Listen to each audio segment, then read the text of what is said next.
Rusiya ərazisinə Ukrayna xüsusi xidmət orqanları, Ukrayna kəşfiyyatı necə sızıb? Nə idi ümumiyyətlə bu əməliyyat belə ki, yeni bir tarix yazıldı da əslində? Doğru, çox böyük əməliyyatdır, çox ciddi əməliyyatdır və mən hesab edirəm ki, bu əməliyyatda təkcə Ukrayna kəşfiyyat orqanlarının, kəşfiyyat xidmətinin rolu olmayıb. Burada Amerikanın da, indi nə qədər Amerika gizlətsə də, Amerikanın da, o Avropa dövlətlərinin də, xüsusilə İngiltərənin və Almaniyanın da çox ciddi rolları olubdur.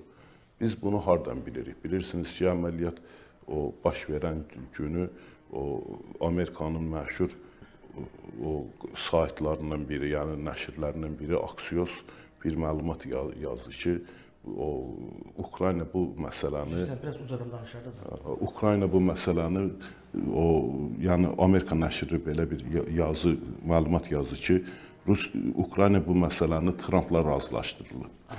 Daha sonra hərçənd ki, bu məlumat təksib olundu, bu məlumat o belə deyək Amerika tərəfindən təksib olundu, amma bütün hallarda bu məlumatın mən elə bilirəm ki, sızdırılması, bu məlumatın ifadə olunması elə belə deyildi və yəqin ki, Amerikanın da burada çox böyük rolu olubdur. Söhbət təkcə Trampdan getmir. Ola bilər ki, Tramp heç bunu istəməsin və yaxud Trampa bu məlumat çatmasın, amma Amerikanın biz prezidentlər tərəfindən idarə olunmadığını, orada bir dərin dövlət olduğu, dərin dövlətlər, dövlətə daxil olan kəşfiyyat və hərbi strukturlar hətta istənilən anda prezidenti də bir kənara uzaqlaşdırıb öz bildiklərini həyata keçirirlər. Hətta bəzən prezidentlərə qarşı sui-qəsdlər belə törədə bilirlər. Bu mənada mən hesab edirəm ki, burada Amerikanın bir izi var. Zaten Amerikanın izi olmadan, Amerikanın rolu olmadan o böyük əməliyyat həyata keçirilə bilməzdir. Çünki peşlər vasitəsilə buna diqqət edilməlidir. Peşlər vasitəsilə o dronlar müəyyən yerləri istiqamətlənməlidir. Təbii, çox böyük əməliyyat. Mən bu əməliyyatı açığı müqayisə edirəm. O Hizbullahın indi Hizbullaha qarşı keçirilən o Pager əməliyyatı ilə.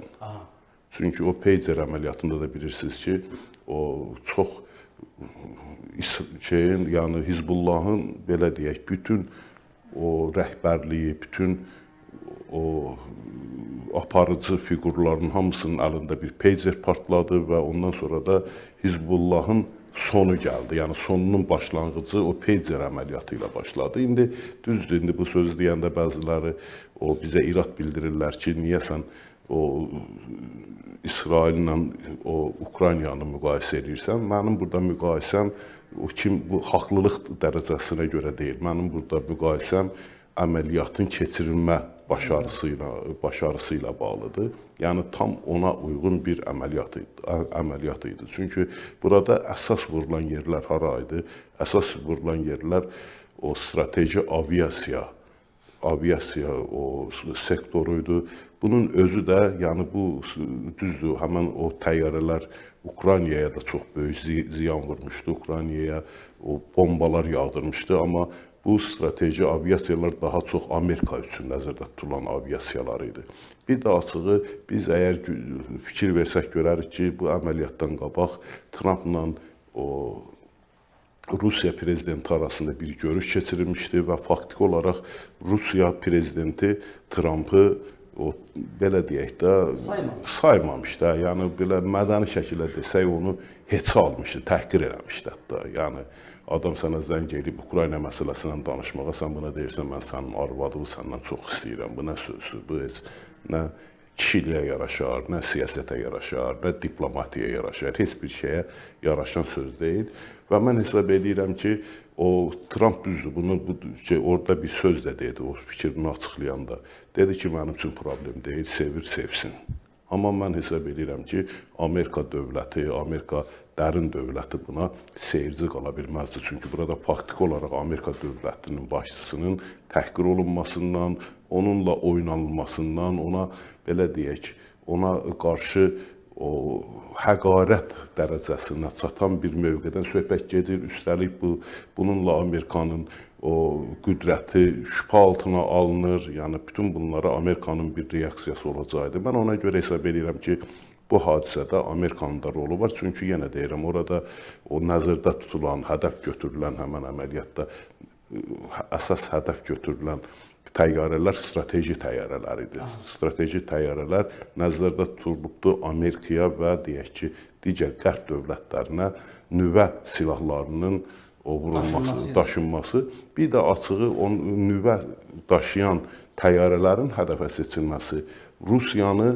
sanki nüvə müharibəsinə çəkməyə bənzəyir. Çünki bu dəfələrlə o Putin-də, Medvedevdə dəfələrlə demişdilər ki, biz o nüvə silahlarından istifadə edə bilərik. Yəni hətta Medvedev dil otu yemişdi elə bil. Hər gün eyni sözü təkrarlayırdı.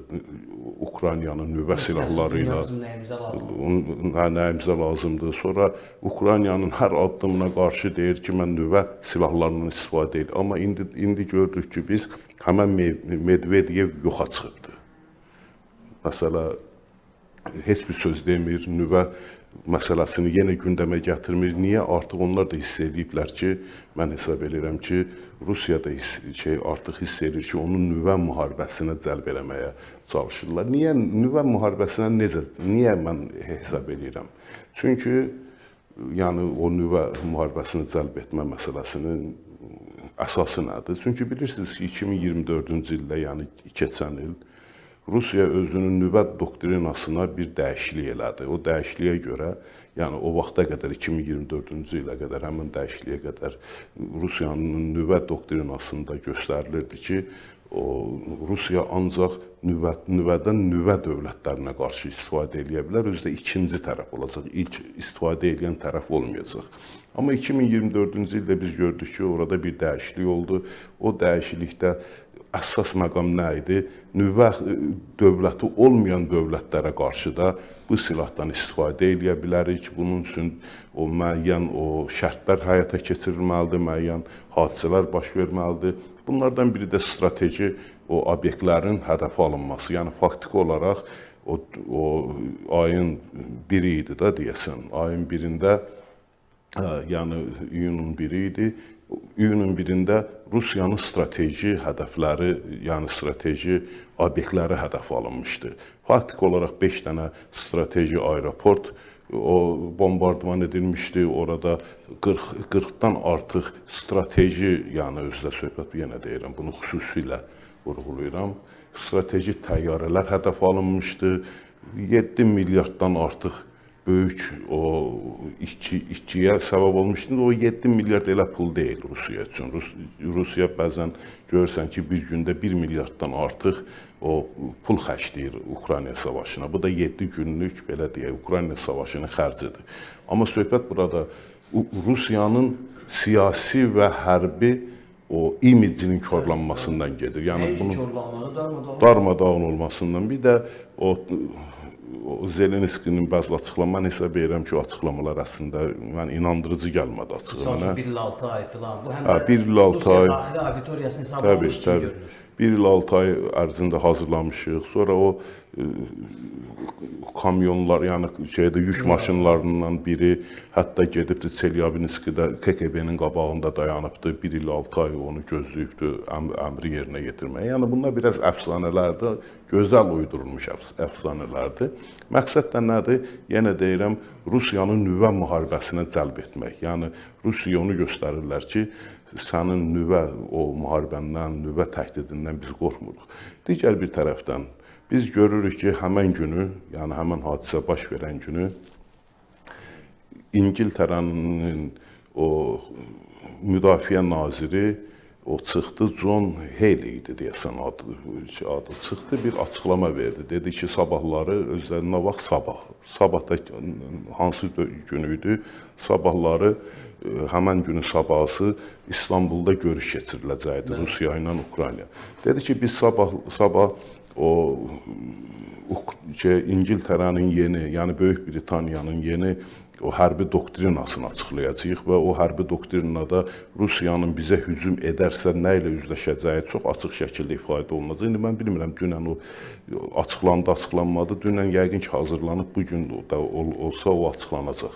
Yəni, çünki çox açıq şəkildə biz Rusiya ilə müharibəyə hazırıq, Rusiya özünə çox arxain olmasın, biz hər an onunla vuruşmağa hazırıq bəyanatı verildi və bunun da o sənədini, hətta doktrina, o hərbi doktrinada o strateji, o hərbi strategiyasının da, rəsmi hərbi strategiyasının da açıqlanacağı elan olundu. Bunun özü əslində Rusiyaya qarşı bir müharibə elanı idi. Bu müharibə elanını kim eləyir? Böyük Britaniya. Böyük Britaniyanın müharibə elanı eləməsi, o əslində o nüvə savaşına hazıram deməyə gəlir. Eyni şəkildə Almaniyada öz silah gücünü, öz hərbi qüdrətini xeyli artırılması barədə qərar çıxartdı. Hətta çox da radikal açıqlamalar verdi və hətta o Ukraynaya o Taurus o raketləri verəcəyini və Taurus raketlərinin də istifadəsinə icazə verəcəyi. Bu çox önəmli bir məsələdir. Çünki yenə deyirəm, Rusiyanın o hərbi doktrinasında, yəni nüvə doktrinasında nəzərdə tutulur ki, əgər Rusiyaya qarşı o ağır silahlardan, uzaq mənzilli silahlardan istifadə olunarsa, Rusiya bir tərəfli şəkildə o nüvə silahına əl ata bilər, nüvə müharibəsi başlada bilər. Yəni, bütün hallarda görünən budur ki, Rusiyanı nüvə silahına əl atmağa, nüvə müharibəsinə cəlb eləmək istəyirlər. İndi bunu harda, məsələn, Rusiya bunu Ukraynaya mı atar, yoxsa Amerikaya mı atar, İngiltərəyə mı atar? Nüvə silahının Ukraynaya atılması açığı çox mənasız bir xərcdir. Nüvə silahı çox xərcli, çox məsrəfli bir silahdır. Onu özdə Ukraynaya o müharibə, o şeyləri törədən, o hadisələrin arxasında Ukraynaya dayanmır. Orada əsas hədəf kim ola bilər?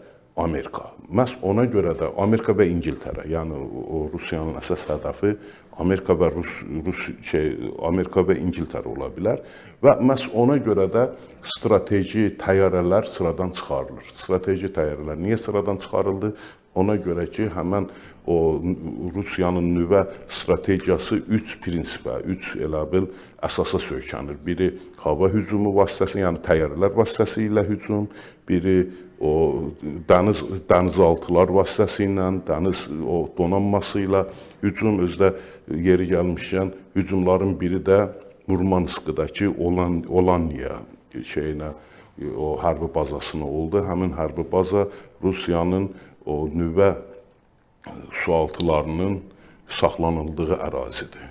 Yəni orada da görsən ki, o əsas hədəf seçilən yerlər nüvə yerləridir, nüvə obyektləri ilə bağlıdır. Mən hesab edirəm ki, Rusiyanı ona doğru çəkməyə çalışırlar. Məhz buna görə də Rusiya artıq əvvəlki kimin aqressiv ifadələr işlətmir. Çünki niyə?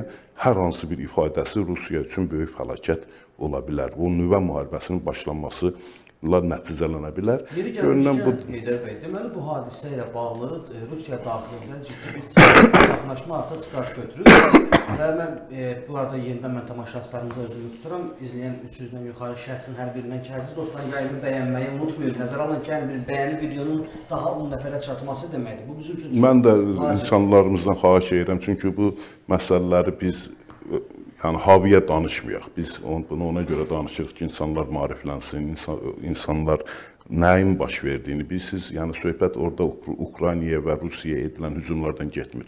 Rusiyaya və Ukraynaya edilən hücumun və əgər bu hücum nüvə müharibəsi ilə əlaqədardirsə, onun bir küləkdə, bir o təsiri də gəlib Azərbaycana dəyəcək. Azərbaycan da bu proseslərdə o belə deyək ki, təsirlənən tərəf olacaq. Üstəlik Ukrayna bizim strateji müttəfiqimizdir. Bunu Azərbaycan prezidenti hətta dilə gətirdi. Bu vaxta qədər dilə gətirmirdi.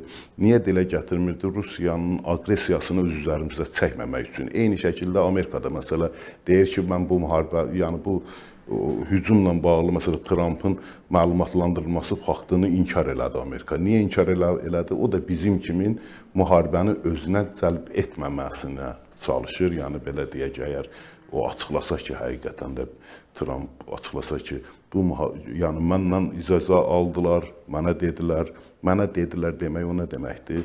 Rüsif bəy, o deməkdir ki, Trump ona o xeyir-dua verdi. O hücuma, o deməkdir. Yəni onda artıq Rusiyanın o Amerikaya hücum etmə, saldırmaq, belə deyək, nüvə o bombardımanı etmə hüququ doğur. Yəni bu mənada mən hesab edirəm ki, bu çox ciddi bir ölkəmizdə, dünyada çox ciddi bir o imtahanla qarşı-qarşıyadır.